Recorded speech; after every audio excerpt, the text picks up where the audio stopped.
Hi students.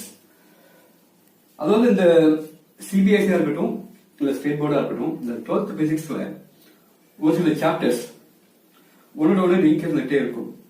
So அந்த மாதிரி topic அப்படின்னு பார்க்கும்போது நாம முதல்ல இந்த எஃபெக்ட்ஸ் ஆஃப் எலக்ட்ரிக் கரண்ட் இந்த டாபிக் இருக்கு இல்லையா, இது அதுக்கு பிறகு இஎம்ஐ எலக்ட்ரோமேக்னெட்டிக் இண்டக்ஷன்.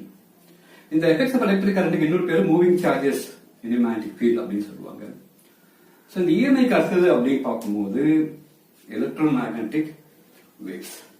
ஸோ இந்த மூணுத்துக்குமே ஒரு கனெக்ஷன் இருக்கு.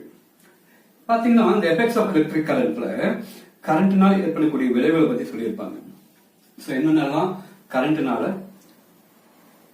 உருவாக்க முடியும் நம்ம அப்படின்னு. அதுல பாத்தீங்கன்னா முதல்ல பார்க்கறது மேக்னெட்டிக் எஃபெக்ட் ஆஃப் கரண்ட். இந்த மேக்னெட்டிக் எஃபெக்ட் ஆஃப் கரண்ட் சொல்லும் போது எனி கரண்ட் கேரிங் கண்டக்டர்